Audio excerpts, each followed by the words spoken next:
I'm Howard Hale, and thanks for joining me for this edition of the Horseman's Corner. Been kind of a wintry end of the week, but one of these days spring will get here, and it'll be great when it does, so we can really get out and do some riding. But let's get into today's Horseman's Corner. We only have one guest on the program today, and he's a gentleman that is with a historic program, and let's get right into it. J.D. Wing is our guest today. He's a horseman and clinician that heads up the horse program for the T-Cross ranches, also their head trainer. And as I understand it, J.D., you folks are making a big change, changing locations, as a matter of fact. Explain, will you? Yes, sir. We just got moved down to Mineral Wells, Texas. My gosh, the T-Cross Ranch had been raising horses there in the Colorado Springs area on the front range of the Rockies for a lot of years. Matter of fact, probably back since in the 50s, if I remember correctly. But what prompted this big change? Oh, a lot of the big major shows have all moved to Fort Worth. And in order to go compete at them, I'd have to leave the ranch for 2 months at a time. And it wasn't making a whole lot of sense to stay up there when all the money's down here for the big horse shows. I take it then that T-Cross is still very heavily involved with the horse industry. Absolutely, yes, sir. And our cattle ranches are still located in Colorado. We just moved the horse operation down here. That does make some sense then to get down where the shows are if you want to do some showing. What events do you try to get the horses ready for? Currently, we're showing in the NRCHA, the Range Cow Horse, as well as the ARHFA, which is the American Rope Horse Futurity. And then we're still continuing on with AQHA, doing both the Rein Cow Horse and the roping in AQHA. Talk about the T-Cross horse operation, will you? Give us an overview of what you guys are trying to accomplish. So right now we're kind of in a rebuilding stage. There for a long time, we bred and showed cutters in the 70s and 80s when Bob Norris was actively involved in the NCHA. And then he kind of slowed down on the cutting, and we never really upgraded the broodmare band. We just kind of kept holding mares back, and we'd go by a stud, and we got a little bit behind the curve. Our horses were a little outdated for the cutting. They're phenomenal ranch and rope horses, but as far as the big money futurity stuff, we got a little bit behind the curve. So for the last 2 or 3 years, we've been out buying some young broodmare prospects, some young show mares, kind of upgrading our breeding program. We still have 5 or 6 mares in the broodmare band that their entire papers are filled with horses that were owned by the T-Cross ranches.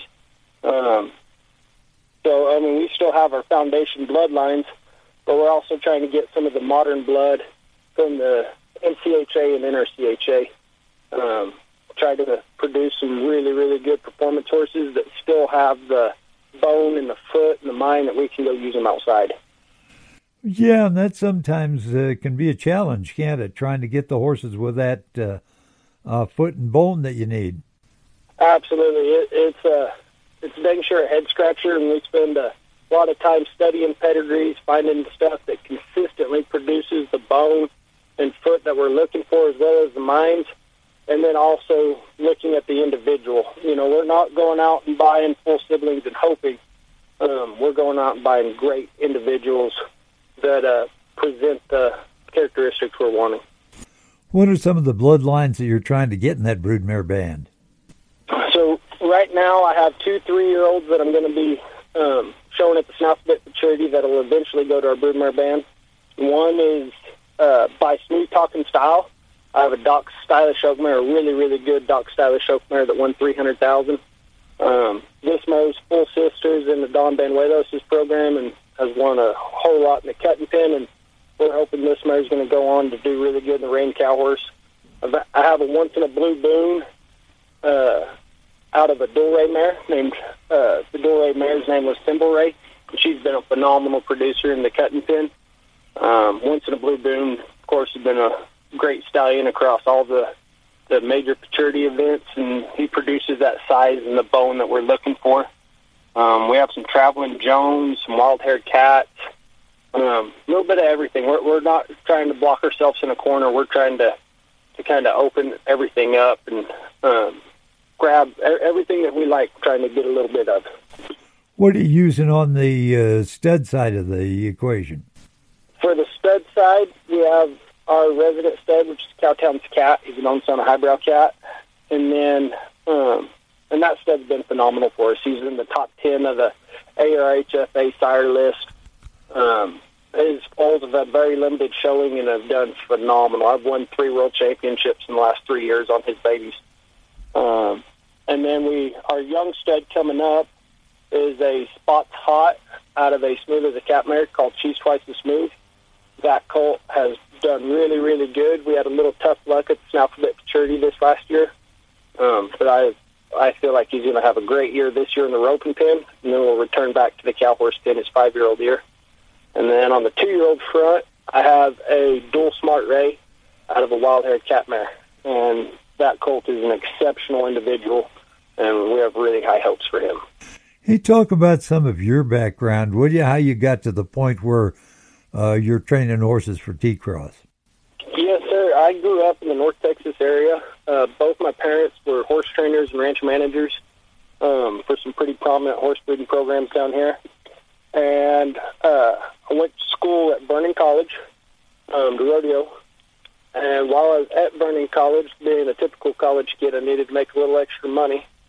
And got in contact with a gentleman named Frank Goldwaite, and rode a couple horses for him. And he is an in-law to the Norris family. They had a position come open, and he kind of threw my name in the hat for me. And the Norrises called and asked if I'd be interested in it. And when I went up and interviewed, and they kind of found out about my ranch background, my breeding background, and the reining and roping background that I had, they were very interested. So they gave me a chance, and I've been with them for 6 years now. And then just building this program up, we started slow, just with the ranch horses and filling the ranch's needs for horses. And then they kind of let me go show a couple rope horses, and I got along really good there. And now we're just slowly growing, trying not to get ahead of ourselves and throw money and hope it sticks. We're trying to be very methodical about where we're spending our money and building this program from the ground up the right way. Is there some pretty decent money showing those rope horses? Yes, sir. The ARHFA has done a phenomenal job building the maturity. In its current format, it's only been around for 4 years now, and this will be the 5th year. Jay and Lindsay Wadhams run it, and this last year at the championship, they paid out well over $500,000. There's over 100,000 added, and that's in Fort Worth. They also have a maturity in Lincoln, Nebraska, and then 2 in Oklahoma, usually 1 in Tulsa and 1 in Marietta, in addition to their Arizona Sun Circuit rope horse maturity. So throughout the year, we get a run at well over $1 million, and it's been an incredible deal for the rope horse industry. That roping can be pretty challenging, a lot of physical demands there for the horse. So what age are the horses that are involved in these futurities that they're putting on? Yes, sir. It's 4, 5, and 6-year-olds. There's a 4-year-old incentive. So not too many guys show 4-year-olds. So you have to have a pretty exceptional individual that needs to be big and strong and have the right mind if you're going to have a chance at the 4-year-old. I've only shown 1 at it, and we ended up winning 2nd in the incentive and 7th overall. That mare was a really mature individual, really big and strong. Typically what you're seeing there is 5 and 6-year-olds. It's dang sure a challenging deal for those 4-year-olds. Well, that makes more sense showing them when they're 5 and 6-year-olds to me at least. Is this strictly team roping or calf roping or what's? Because I know nothing about it. Yes, sir. At Fort Worth, Arizona, and Lincoln, Nebraska, it's strictly team roping. at the Tulsa maturity, which I typically call the Oil Can Classic, they do have a calf roping maturity that's 4, 5, and 6-year-olds. And one thing that they've been experimenting with at a couple of these different maturities is a maturity for 7, 8, and 9-year-olds. And in the maturity, the one stipulation is that they had to have been shown in the maturity during one of their maturity years. So it gives the opportunity to let those horses continue to develop and a chance to run at a lot of money as they get deeper into their career. JD, time for us to take a break and get the program paid for. Let's do that, but we'll be back with more from JD Wing, the head trainer at the T-Cross Ranches, historic quarter horse program, and really getting now involved with the rope horses and the rope horse maturities. We'll be back with more in just a moment. You're listening to the Horseman's Corner. Bunkhouse Trailer Sales has a large inventory of big bend trailers that handle the tough jobs like they should, with features that every cattleman can appreciate, but they're doing it from a new location that's at Steve's Truck and Equipment between Scottsbluff and Mitchell in the Nebraska Panhandle.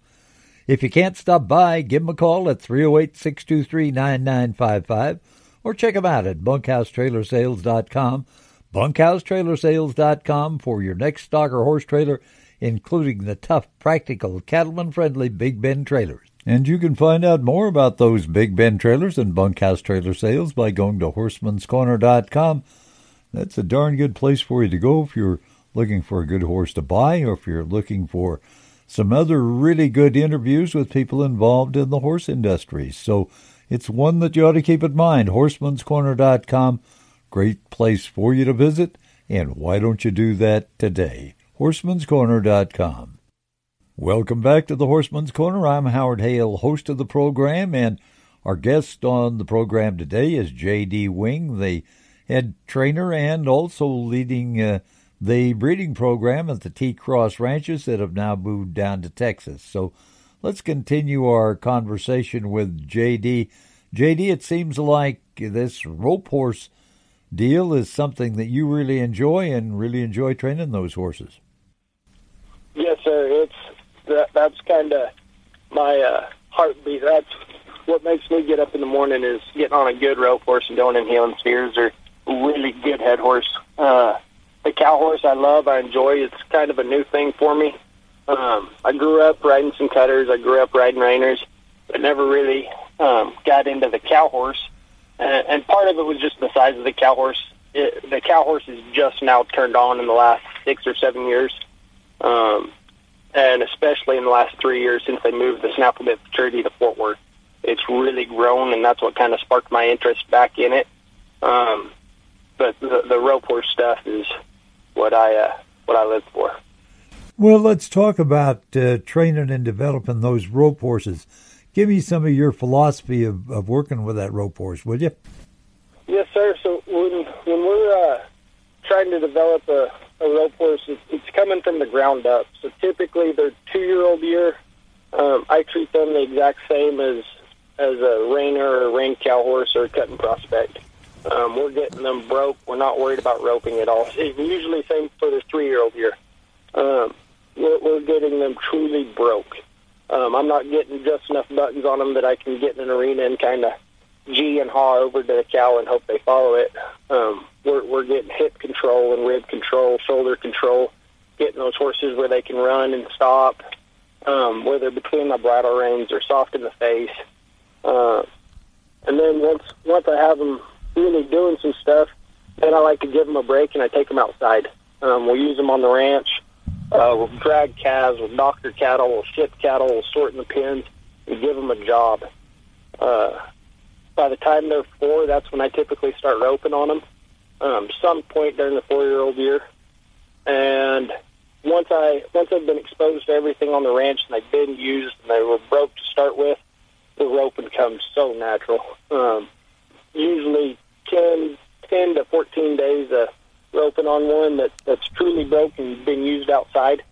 They have a pretty dang good idea of what's going on. And it makes that transition into the roping extremely easy for them.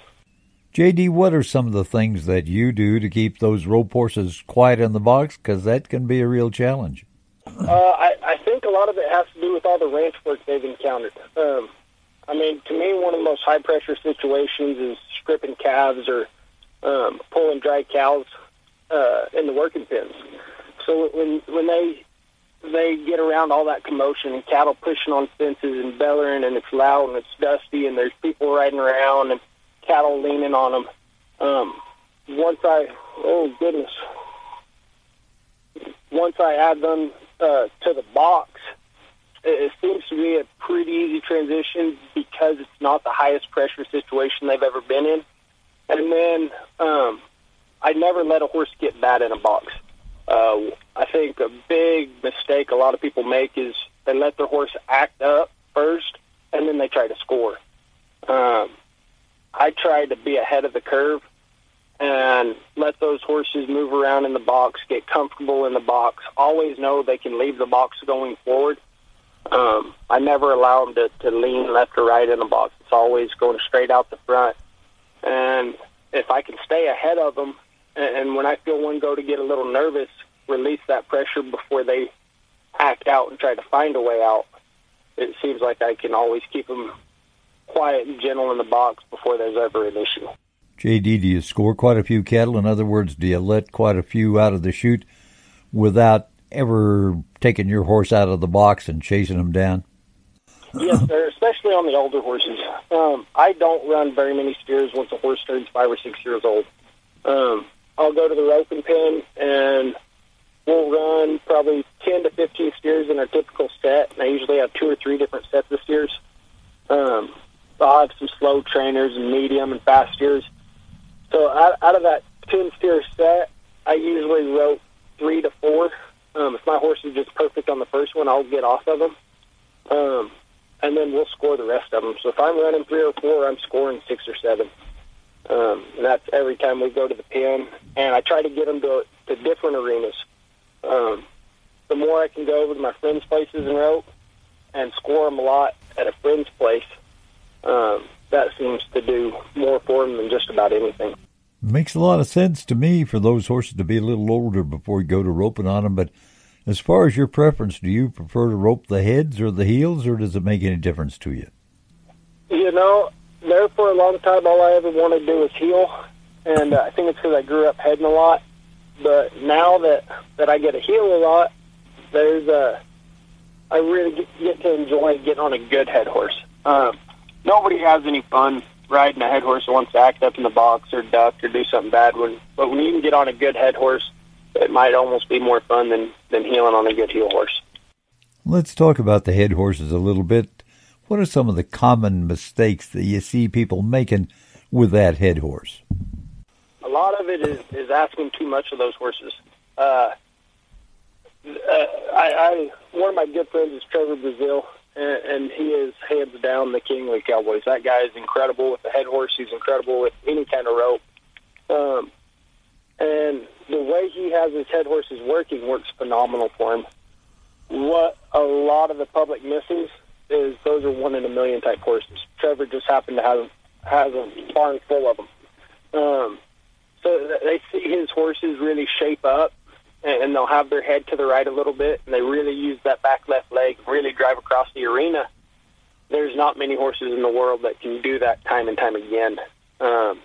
So I think a lot of people try to put too much bend in a head horse.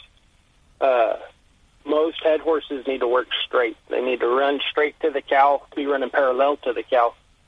And they need to go to the ground straight, use their left leg, break that steer over, and then when you send them across the arena, they need to be in a straight line pulling. That's when a horse is the strongest.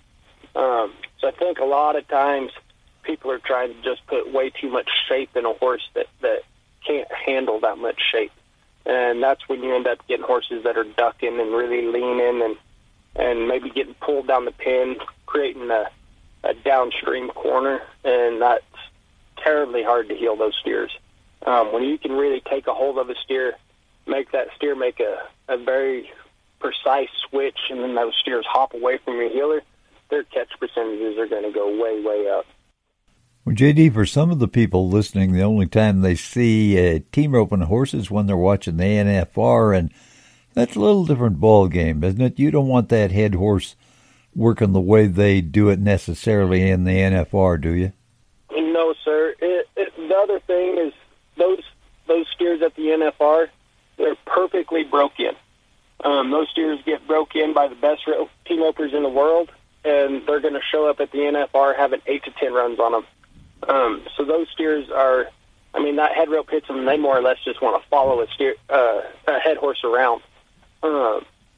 And any jackpot you go to, you're usually roping some either roped out cattle or really fresh cattle. It's hard to find a jackpot where the cattle are perfect. And that's where you need to watch the guys that are going to these jackpots and replicate their jackpot roping. And really, even then, it's almost better to watch the rope horse futurities. X Factor has done a phenomenal job on documenting all these rope horse futurities. And when you can watch those horses work, and they'll have entire futurities. There'll be 800 or 900 runs posted for free. And when you can go watch those runs and replicate that roping, because that's when those open headers are riding the horse all the way to a steer. They're roping those cattle from the hip, and they're making those cattle handle. So that's really, really good watching it, and a good way to build a base that you can then expand off of and get to where you can reach or you can throw faster and do all these other steps.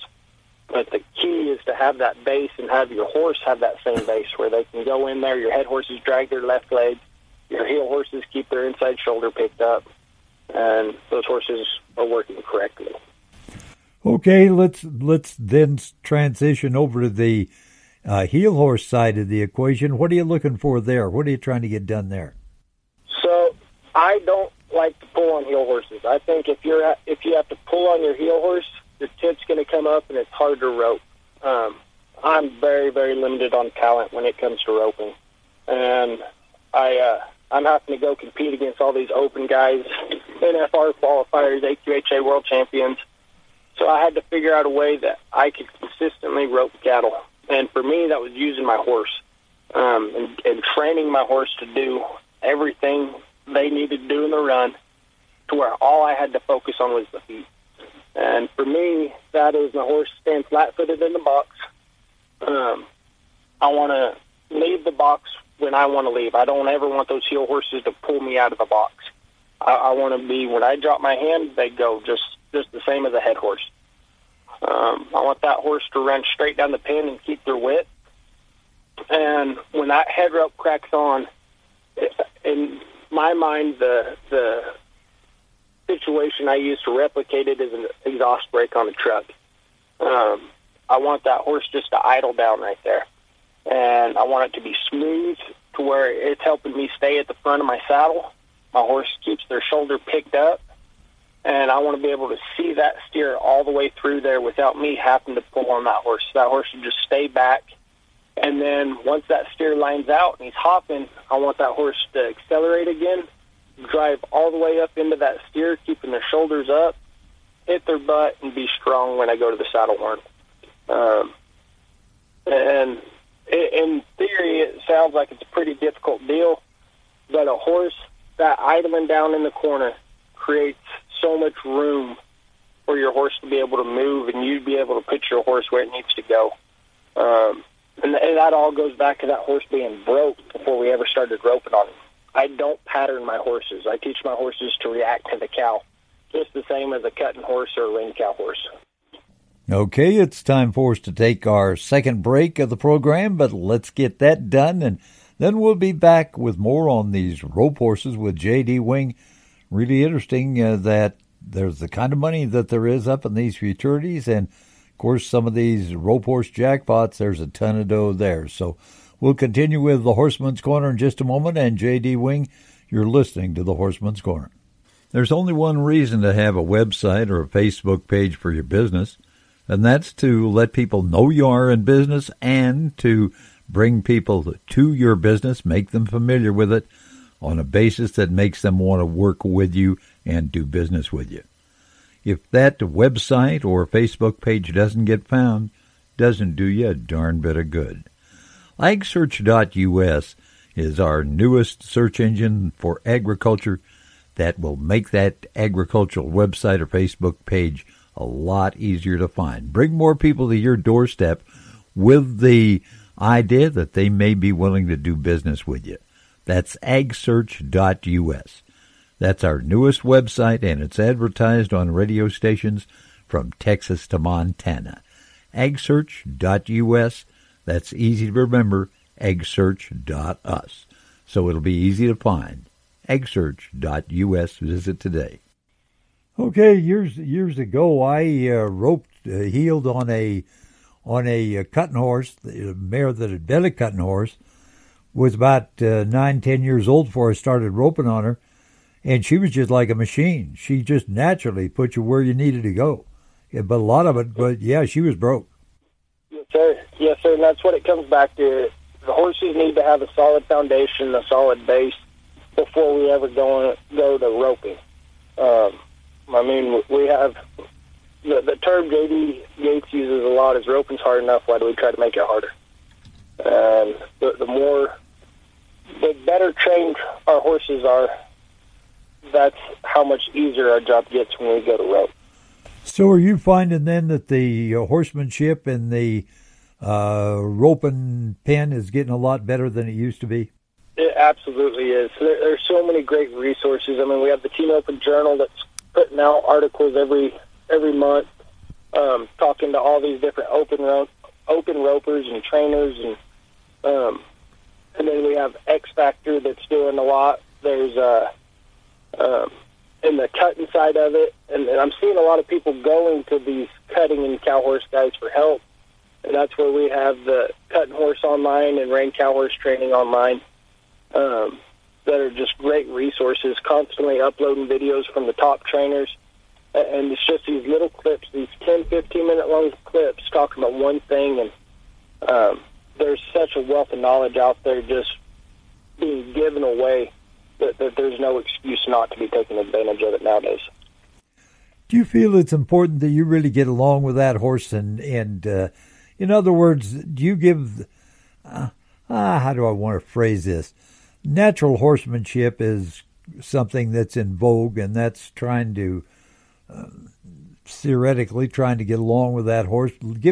But do you give your horses enough time to process, to figure out what they're supposed to be doing? How do you work that? Yes, sir. One thing is not everyone can get along with every horse. And I think a lot of hobbyists try to force a relationship with a horse that they're never going to get along with. Their personalities don't go along very good together, and then it makes it just miserable to go out there and ride, and they instantly get frustrated. They don't look forward to getting on that horse, and they're mad before they even get on. That just sets you up for failure. So a big thing is starting with the horse that you get along with. The next thing is horses learn off the release of pressure. A lot of people, they want to show a horse something and say they're going and stopping, and they run down there and they pull on the horse, and the horse slides, and they go, yeah, good, and they rein right off and go do something else. And that horse didn't learn a single thing from right there. He might have run down and stopped, but you didn't give him a chance to relax and release all that pressure for him to learn. Anytime a horse does something good, you've got to give him a break and pet him and let him think about it. And that'll help keep those horses a lot more relaxed. And when they understand what's going on, that takes away a lot of anxiety from the box, from in the field. In the team roping, you see a lot. Guys will make a run, and then that horse just starts prancing out of the arena. That horse didn't know he did a good job right there. After a run, especially in the practice pen, I turn my head rope loose, turn my heel rope loose. I don't dally a lot on my heel horses, and we just sit in the middle of the arena and let those horses relax. If they did something wrong, I might put them to work a little bit, might get after them a little bit. But when they're doing good, I let them sit there and soak on it and enjoy it, and let them know, hey, you try that hard for me, you're going to get a break every time. Life's going to be really easy. Well, one thing I did with this mare that I was talking about, the cutting horse, was when I took her in the box, I scored a lot of cattle, for one thing. The other thing is I'd even go to the point of sometimes unsaddling her in the box. Absolutely. let her know that wasn't a bad place to be. Yes, sir. We always get off our rope horses. If any horse is having an issue in the box, we're always getting off of them in the box. And if it's just a normal day of roping, we always get off of them in the box. If I'm maybe working on something out in the field with one, and I'm having issues out in the field, and they finally do it right, I might get off of them out in the field. But 9 out of 10 times, we're getting off those horses in the box. And not even necessarily after a score. Maybe I walk them in there, and that horse just hunts the corner really good right there. Back's in the box. He's not leaning. He's just standing straight up in the corner, off the bridle. I might just get off of him right there and release the pressure. Anytime you can release that pressure, that's when that horse is going to key in and going to learn and go, okay, what I just did right there, that was right.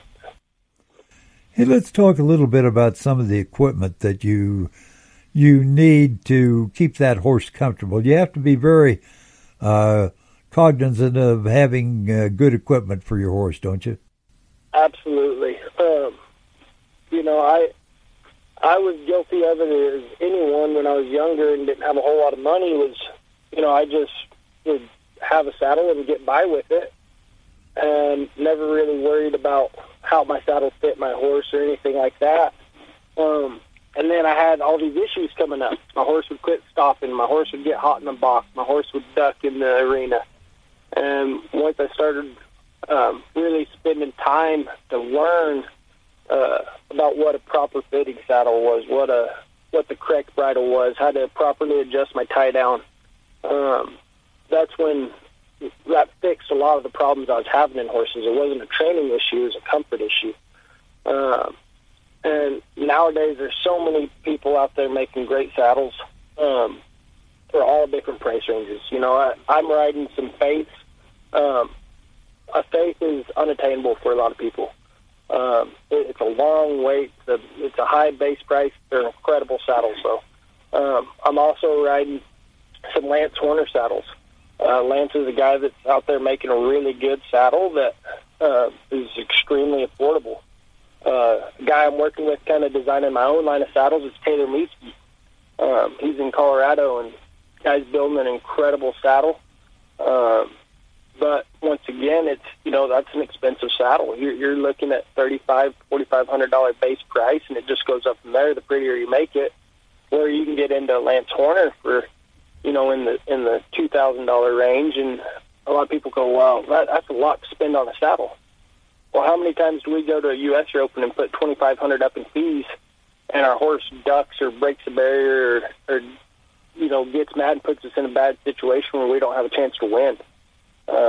We're just throwing money out the door, going to a roping with an ill-fitting saddle, where you invest that saddle or invest that money into a good saddle or into a good bridle.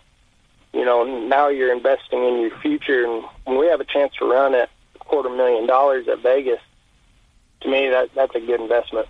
It is time for our last break of the day here on the Horseman's Corner. We'll get that done, and we'll be back to talk with J.D. Wing about a piece of equipment for the rope horse that maybe sometimes don't pay enough attention to. We'll have that in just a moment. You're listening to the Horseman's Corner. And speaking of the Horseman's Corner, if you miss any of the programs on the radio, you can go to horsemanscorner.com. They're all archived there. Hundreds of programs that are available for you to listen to on horsemanscorner.com. I think you'll find it worthwhile and enjoyable.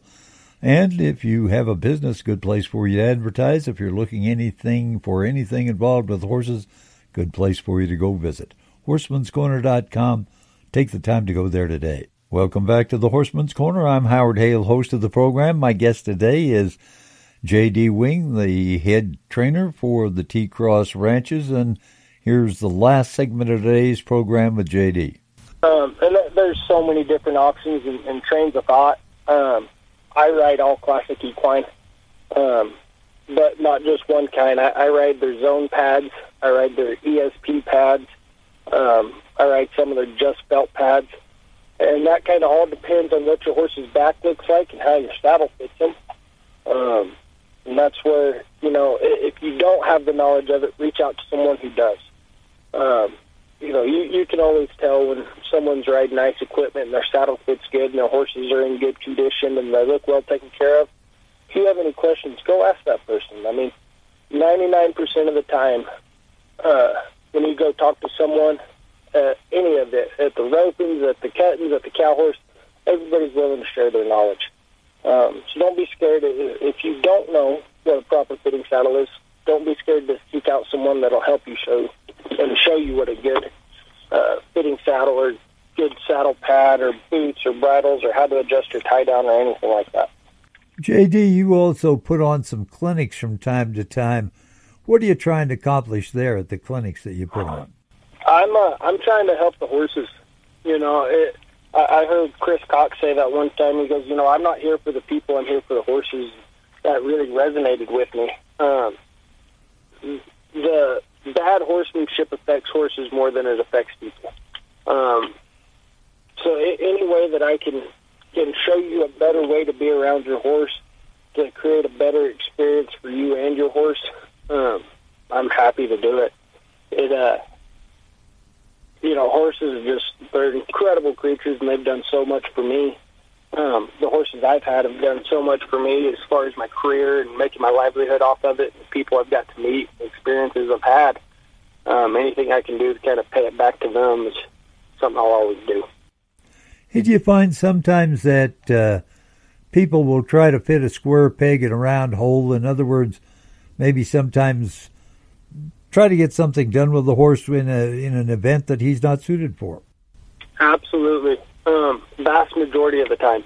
And that's one reason why I've kind of branched out into multiple events, and I didn't put all my eggs in one basket. When I was riding reiners, there were so many horses that we rode that, you know, they could have been great somewhere else. And the owners, all they wanted to do was one event, and we'd push and push and push these horses until they dang near imploded. And for what? You know, it doesn't matter how many hours I spent on that horse's back, he was never going to be a reiner. Now, that's not to say he couldn't have gone on to be a great ranch rider or a great rope horse or a range cow horse or a trail horse or ranch horse. You know, they can't all be these great superstars. And that's the biggest thing of, you know, I see a lot of people, they'll go buy a yearling and then they go look for a trainer when that colt turns 2. And they say, I want to get into the rein cow horse, and, you know, because of money, I want to get in at the ground level. So they buy that yearling, and they might have bought a yearling that never has a chance at being a reining horse or rope horse or something. So I'd say to those people, go find yourself your trainer first. Start with someone that you kind of believe in, that you like their philosophies, you like how their horses look, and then go pick a horse together. When you can do that, that sets you up for a much better experience as an owner as well as a competitor. Well, JD, the mare that I talked about that I roped off from, that was such a good mare, she was a nice cutting horse, but wasn't a winner. Exactly. But she was just a nice cutting horse. But in the roping pen, she was phenomenal. Yes, sir. Absolutely. And that's, every horse has a calling. You know, it might be being a dude horse, you know, in the mountains or out in the desert or something. But every horse has a calling. And it's our job as owners and trainers to help that horse find his calling. You know, we all want that horse to do what we had hoped for it to do, so there's no guarantee that that's going to happen. JD, as we get to the end of this interview, what would you like to add that I haven't asked you about? Oh, you know, I think we covered most all of it. The one thing is that the ranch is dang sure doing strong. We're continuing to grow. A lot of people have seen that we've sold quite a bit of land, and they thought we might be getting out of the ranching industry. And in reality, we just went from being a yearling cow-calf and big horse operation and farming operation in Colorado, and we're consolidating down to our cow-calf program and a horse program. We've actually added land to our cow-calf program and building our cow-calf herd back up again. There for a while, we got down to where we were only running 600 to 700 head of mother cows, Now we're getting back up to 1,300 mother cows, and really building our program. And the same with the horses.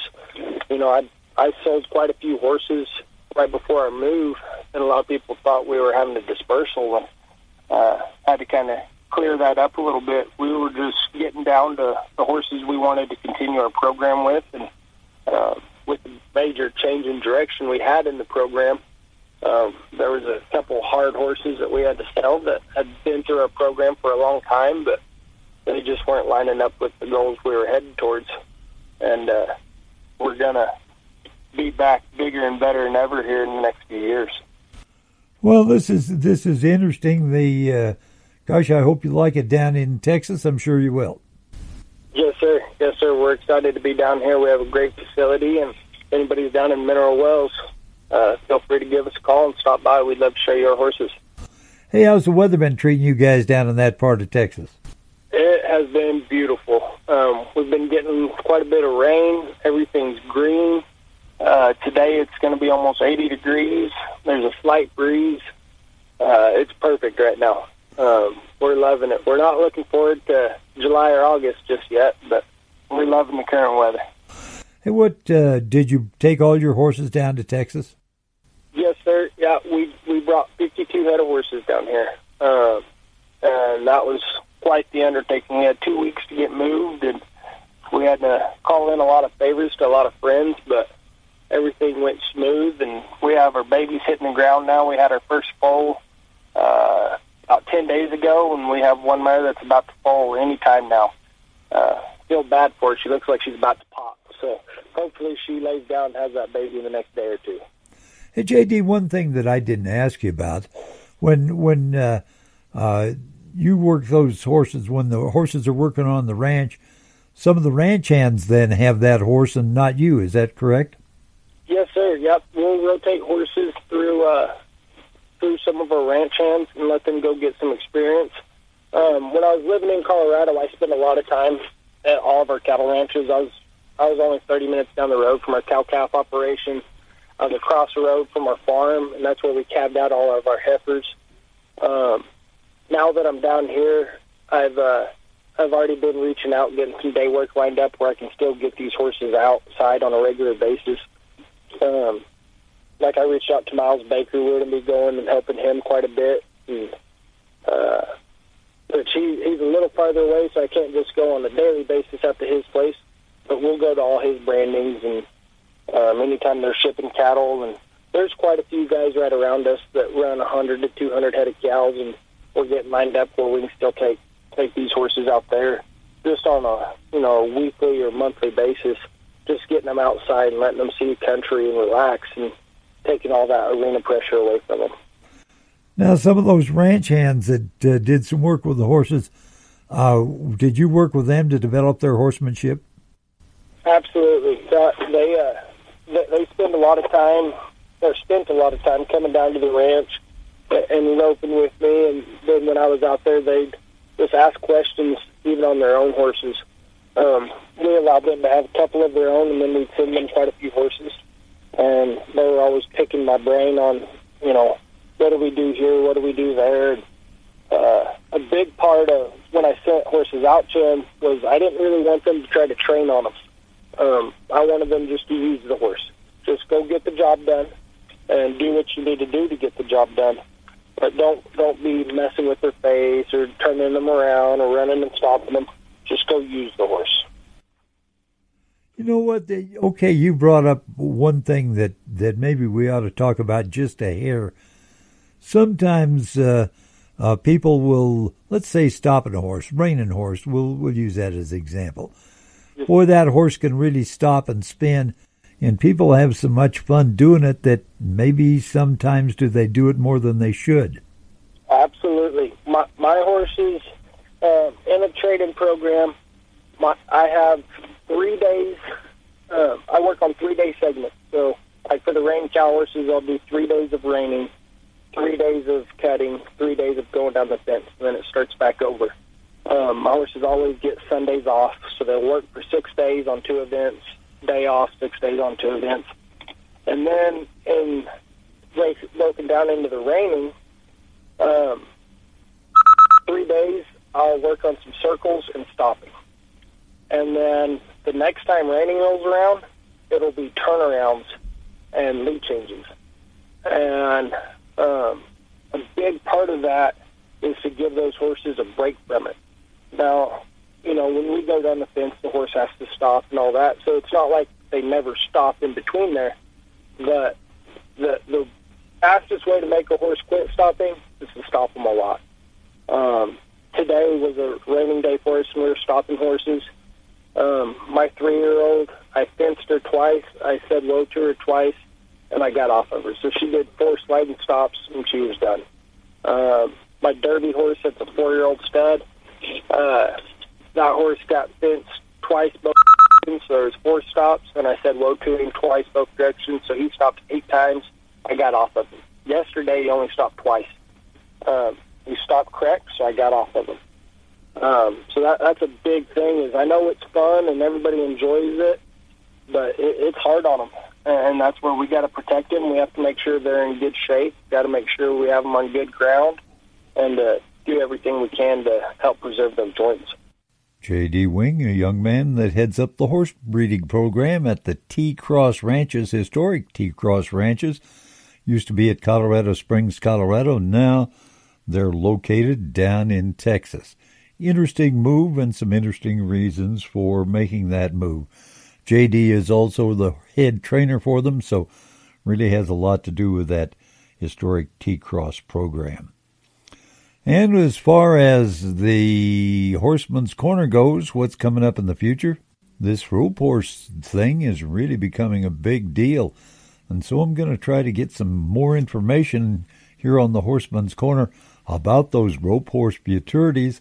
Also another aspect of the rope horse industry that I think is going to be big is these gals and their breakaway roping. So we're going to try to have some information about the breakaway roping for the distaff side of the horseman and horsewoman's equation, and I think that is something that is really going to grow.